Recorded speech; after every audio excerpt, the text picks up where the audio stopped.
Hello friends, Bharati చెప్పే కథలకు స్వాగతం అండి. ఈ కథ పేరు తెలుసుకోకూడని సత్యం. పూర్వం రసలొద్ద మహారాజని ఉండేవాడు. ఆయనకు ముగ్గురు భార్యలు. ముగ్గురు కూడా అసమాన సౌందర్యవతులు. ఏ ఒక్కరిని చూసినా ప్రపంచంలో అంత సౌందర్యవతి మరొకటి లేదే అనిపించేది. అటువంటి అపురూప లావణ్యవతులు ముగ్గురు తనకు భార్యలైనందుకు రాజు సంతోషంతో పొంగిపోయేవాడు. ఒక వేసవకాలపు పండువెన్నెల రాత్రి రాజు తన ముగ్గురు భార్యలను మిద్దె మీద చల్లగాలికి శయనించి ఉండగా ఒక రాత్రివేళ రాజుకు మెలకువ వచ్చింది. పిండి ఆరబోసినట్టున్న వెన్నెలలో నిద్రించే తన భార్యలు అప్సరసలను మించి ఉన్నట్టు రాజుకు తోచింది. అంతలోనే ఆయనకు ఒక సందేహం వచ్చింది. తన భార్యలు ముగ్గురు లోకంలో అందరి స్త్రీల కన్నా చక్కనివారే, కానీ వారిలో ఎవత ఎక్కువ చక్కనిది? ఈ సందేహం తీర్చుకునేటందుకే రాజు ఒక్కొక్క భార్యనే మళ్ళీ మళ్ళీ చూశాడు. ఎంతసేపు చూసినా ఆయనకు వారి సౌందర్యంలో కొంచెం కూడా తారతమ్యం తెలియలేదు. ఆయన అనుమానం తీరనే లేదు. అంతకంతకు రాజుకు ఈ నిజం తెలుసుకోవాలన్న ఆరాటం హెచ్చిపోయింది. ఆయన ఆ రాత్రి మరి నిద్ర పోనేలేదు. తెల్లవారగానే రాజు నిత్య కృత్యాలు తీర్చుకుని సభాభవనానికి వెళ్ళాడు.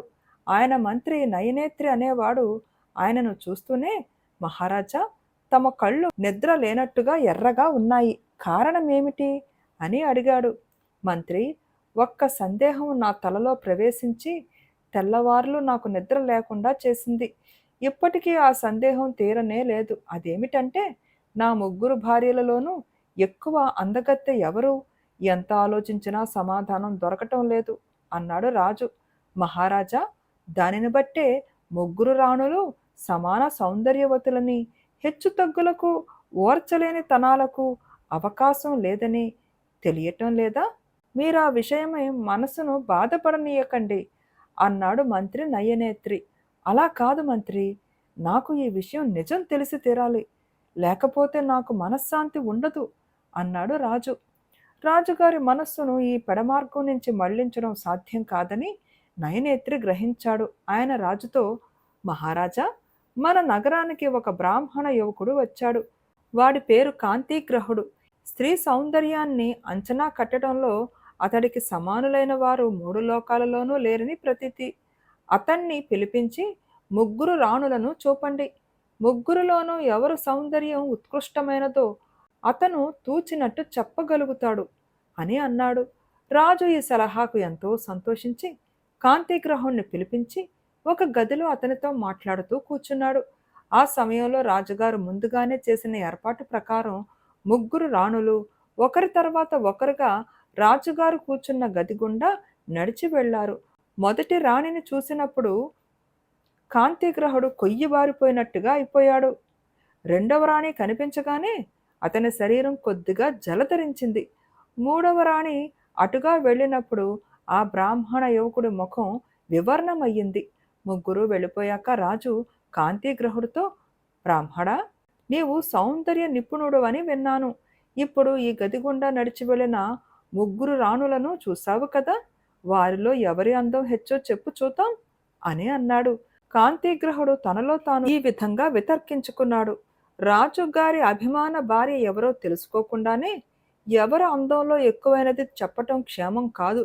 తన అభిమాన భార్య అందరికన్నా అందగత్తె కాని పక్షంలో రాజుగారికి తప్పక ఆగ్రహం కలుగుతుంది. అదీగాక ముగ్గురు రాణులలో ఎవరు ఎక్కువగా అందంగా ఉన్నారని చెప్పినా మిగిలిన ఇద్దరికి తన మీద కోపం వచ్చి ఏదో విధంగా తన ప్రాణాలు తీయిస్తారు. ఇలా ఆలోచించుకున్నవాడే కాంతిగ్రహుడు రాజుగారి ప్రశ్నకు సమాధానం చెప్పగలిగి ఉండి కూడా, మహారాజా, ఆలోచించుకోవటానికి నాకు రేపటి దాకా వ్యవధి ఇవ్వండి అని వినయంగా అడిగాడు. రాజు ఇందుకు సమ్మతించి కాంతిగ్రహుణ్ణి పంపేశాడు. ఆ బ్రాహ్మణ యువకుడు వెళ్ళిపోయాక నయనేత్రి రాజుతో, మహారాజా, ఈ యువకుడు మీరు అడిగిన ప్రశ్నకు సమాధానం తెలిసి కూడా ఆలోచించడానికి రేపటి దాకా వ్యవధి అడిగాడు. అతను నిజం చెప్పడానికి భయపడుతున్నాడని, ఈ రాత్రే అతను నగరం విడిచి పారిపోతాడని నా నమ్మకం అని అన్నాడు. ఈ మాట విని రాజు ఆరాటపడి, ఆ బ్రాహ్మణ యువకుడికి తెలిసిన విషయం మనం గ్రహించటానికి ఏమిటి ఉపాయం అని అడిగాడు.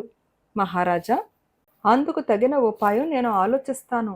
మీరు విచారించకండి అని నయనేత్ర ఒక పథకం వేశాడు. ఆయన ఎత్తు పారింది. కాంతిగ్రహుడి అంచనా ప్రకారం ముగ్గురు రాణులలోనూ ఉత్తమ సౌందర్యవతి ఎవరో రాజుకు తెలిసిపోయింది. ఆయన ఆ రాణి పట్ల ఎక్కువ ప్రేమగా ఉంటూ మిగిలిన ఇద్దరు భార్యలను అలక్ష్యంగా చూడసాగాడు. అది గమనించి ఆ ఇద్దరు రాణులు మూడవ రాణికి మందు పెట్టి చంపించారు. ఈ నేరం బయటపడింది. రాజుగారు ఆగ్రహావేశుడై తన ఇద్దరు రాణులకు మరణదండన విధించాడు. ఈ విధంగా రాజుగారి సంశయం అప్సరసల్లాంటి ఆయన ముగ్గురు రాణులను నిర్మూలించేసింది. జ్ఞాని అయిన మంత్రి నైనేత్రి సలహా వెనక రాజు గోతిలో పడ్డాడు. బేతాళుడు ఈ కథ చెప్పి, రాజా, కాంతిగ్రహుడికి తెలిసిన సత్యాన్ని బయటపెట్టడానికి నైనేత్రి ఏమి ఉపాయం చేసి ఉంటాడు? అది సాధ్యమయ్యే పనా? నైనేత్రి వేసిన పథకం ఎలాంటిదై ఉంటుంది? ఈ సందేహానికి సమాధానం తెలిసి కూడా చెప్పకపోయావో నీ తల పగిలిపోతుందని అన్నాడు. ఫ్రెండ్స్, మనం ఇక్కడ ఆగుదామండి. ఈ కథకు ఈ ప్రశ్నకు జవాబు ఏమై ఉంటుందో కాసేపు ఆలోచిద్దామండి. మనకొచ్చిన జవాబుతో ఈ కథలో జవాబు సరిపోల్చుకుందామండి. ఇక కథలోకి వెళదాం. దానికి విక్రమార్కుడు, నయనేత్రి కాంతిగ్రహుడి మనోభావం తెలుసుకోవటం ఏమీ కష్టం కాదు. ఆ యువకుడు సౌందర్య నిపుణుడు. రాజు భార్యలు అపురూప సౌందర్యవతులు. వారు రాసినట్టుగా 3 ప్రేమలేఖలు సృష్టించి ముగ్గురు అతన్ని ఒకే వేళకు వేరువేరు సంకేత స్థలాలకు రమ్మన్నట్టు ఆహ్వానాలు పంపితే అతను 3 చోట్లకు ఒకే కాలంలో వెళ్ళలేడు గనుక తనకు అందరికన్నా ఎక్కువ సౌందర్యవతి అనిపించిన రాణి రమ్మన్న చోటుకే వెళతాడు. మంత్రి నియమించిన చారులు అతని వెంట రహస్యంగా ఉండి అతను ఎక్కడికి వెళ్ళినది తెలుసుకుని ఆ సంగతి మంత్రికి చెబుతారు. ఆ ప్రదేశం ఏ రాణి పేర సృష్టించిన లేఖలో ఉండే సంకేత స్థలమో మంత్రికి తెలుసు గనుక ఆమె మిగిలిన ఇద్దరికంటే సౌందర్యవతి అని తెలిసిపోతుంది అని అన్నాడు. రాజుకు ఈ విధంగా మౌనభంగం కలగగానే బేతాళుడు శవంతో సహా మాయమై తిరిగి చెట్టెక్కాడు. ఫ్రెండ్స్, ఈ కథ నచ్చిందా అండి? కథ నచ్చితే తప్పకుండా లైక్ చేయండి, షేర్ చేయండి అండ్ ప్లీజ్ కామెంట్ కూడా పెట్టండి. మీ కామెంట్స్ నాకు చాలా వాల్యుబుల్ అండి. హై బటన్ ప్రెస్ చేయడం మర్చిపోకండి. Thank you.